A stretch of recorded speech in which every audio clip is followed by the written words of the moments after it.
तो डेविड ऑनस्टीन ने मार दिया खंजर, the Ornstein dagger is out. Chelsea have reached an agreement in principle with AS Monaco to sign defender Axel Disasi. Chelsea set to pay AS Monaco 45 million euros for 25-year-old France international right centre back option Fofana out for considerable period due to knee injury.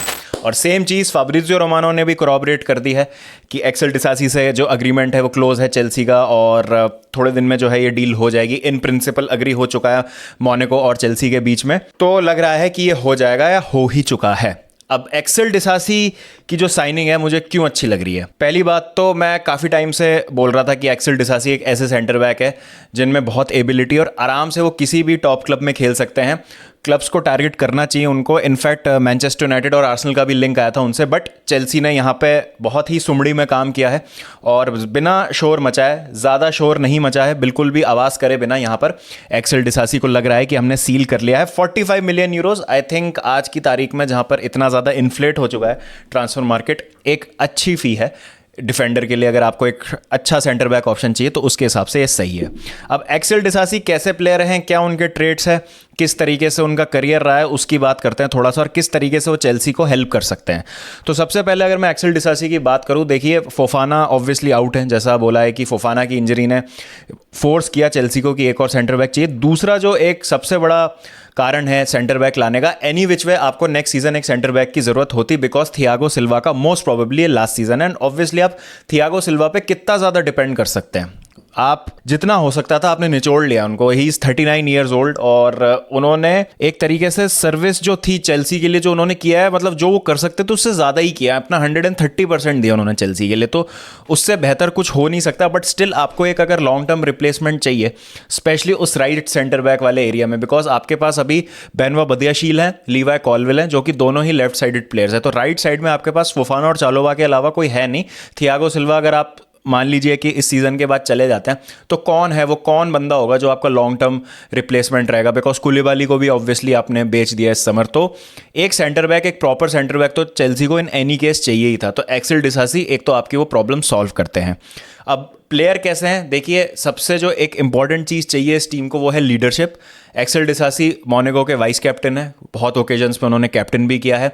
बेनवा बदियाशील के साथ वो उन्होंने partnership में बहुत अच्छा काम किया है मोनाको के लिए। जो सेंटर बैक पार्टनरशिप थी वो बेनवा बदियाशील के साथ वो खेलते थे वहाँ पे, कभी कभी बैक थ्री भी खेलती थी। तो एक बार ऐसा भी हुआ था कि मलंग सार, बेनवा बदियाशील और एक्सेल डिसासी ये 3 सेंटर बैक्स खेले थे मोनाको के लिए। तो काफ़ी ये फ़नी चीज़ है। लेकिन एक्सेल डिसासी की अगर मैं बात करूँ, क्या एक अच्छे डिफेंडर है? डेफिनेटली। क्या उनकी खूबियां हैं, क्या उनकी खामियां हैं, एक बार उन पर नज़र डालते हैं। तो अगर आप FBref की रिपोर्ट पे एक बार नज़र डालेंगे तो आप देखेंगे कि बॉल प्रोग्रेशन जो है बहुत अच्छा है एक्सेल डिसासी का। प्रोग्रेसिव पासेस में 96 परसेंटाइल है, progressive carries, successful take ons, touches in attacking penalty box, progressive passes received, इस सब में उनका मेट्रिक बहुत अच्छा है। एक चीज़ जो कंसर्न करती है वो है उनका पास कंप्लीशन रेट, 40% पास कंप्लीशन, तो बॉल पे थोड़ा सा स्लॉपी है। ये चीज़ कोचेबल है, ये कोचिंग के साथ और कॉन्फिडेंस के साथ बेहतर हो सकती है। और किस तरीके से पॉच उनको यूज़ करते हैं, आई थिंक ये चीज़ हम ठीक कर सकते हैं, ये चीज़ ठीक हो सकती है। दूसरी चीज़, अगर आप और डिफेंसिव मैट्रिक पे एक बार नज़र डालेंगे तो इंटरसेप्शन में 86 परसेंटाइल है, काफ़ी इंप्रेसिव है ये। इसका मतलब यह है कि आउट ऑफ द ब्लॉक्स जल्दी निकलते हैं, पोजिशनली काफ़ी अवेयर हैं, और जो अपॉर्चुनिटीज़ होती हैं ओपोनेंट्स के जो पासिंग मूवमेंट होते हैं उनको पहले ही सस आउट कर लेते हैं। तो वो एक बहुत इंपॉर्टेंट चीज़ होती है पोजिशनल अवेयरनेस सेंटर बैक की, तो वो उनमें बहुत अच्छी है। अगर आप स्ट्रक्चर देखेंगे एक्सेल डिसासी का तो इज एन एब्सोल्यूट टैंक, बहुत ही ज़्यादा इंप्रेसिव फिजिक है और बहुत ही एक भारी भरकम और एक रिलायबल डिफेंडर हैं और कॉम्बैटिव हैं बहुत ज़्यादा, जिसका आपको सबूत देखने को मिलता है। एरियल डूल्स जो है 75 परसेंटाइल उन्होंने जीते हैं। और अगर हम अटैकिंग वाइज बात करें तो जैसा हमने कहा कि प्रोग्रेसिव है। अगर आप एक मॉडर्न डे सेंटर बैक में देखें जो खूबियां होनी चाहिए कि he should be good in the air, combative होने चाहिए, स्ट्रॉन्ग होने चाहिए, बॉल प्रोग्रेशन अच्छा होना चाहिए, तो वो सब आपको जो है एबिलिटीज एक्सेल डिसासी में मिलेगी। क्या परफेक्ट सेंटर बैक है? नहीं। आई थिंक एक जो और कंसर्न है उनका वो ये है कि पेस जो है उनका कंसिडरेबली आप कह सकते हैं कम है compare to some of the other centre backs अगर आप देखें वर्ल्ड फुटबॉल में, बट उनकी पोजिशनल अवेयरनेस इतनी अच्छी है तो वो उससे मेकअप कर लेते हैं जो उनके पास पेस है। ऐसा नहीं है कि बहुत ज़्यादा स्लो है, but he is not particularly the fastest out there. तो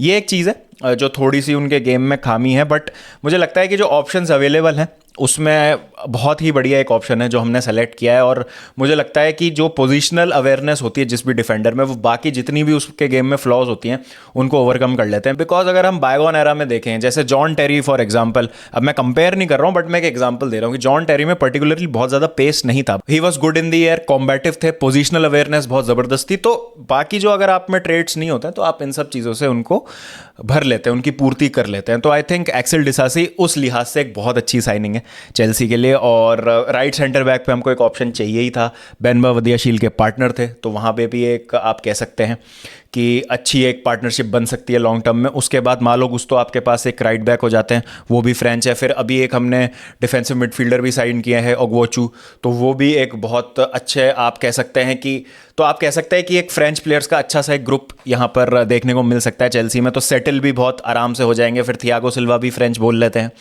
तो सेटल होने में प्रॉब्लम नहीं होगी। और आप देख सकते हैं कि अच्छी साइनिंग प्रूव हो सकते हैं एक्सेल डिसासी।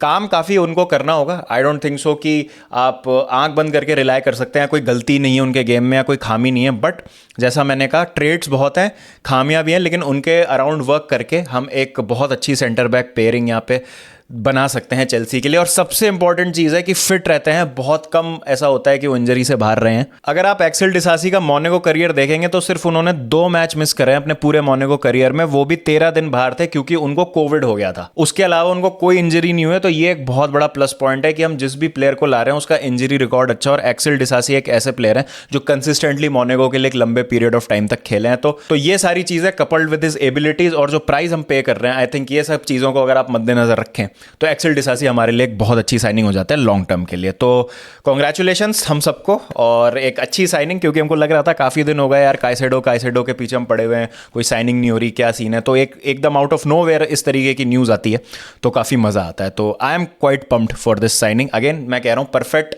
नहीं है प्लेयर, बट अच्छा प्लेयर है और हम इनसे अच्छी चीजें एक्सपेक्ट कर सकते हैं। अब एक और बड़ी स्टोरी पे आते हैं। फाब्रिजियो रोमानो कह रहे हैं कि PSG are open to activate Ousmane Dembele's 50 million exit clause since Friday.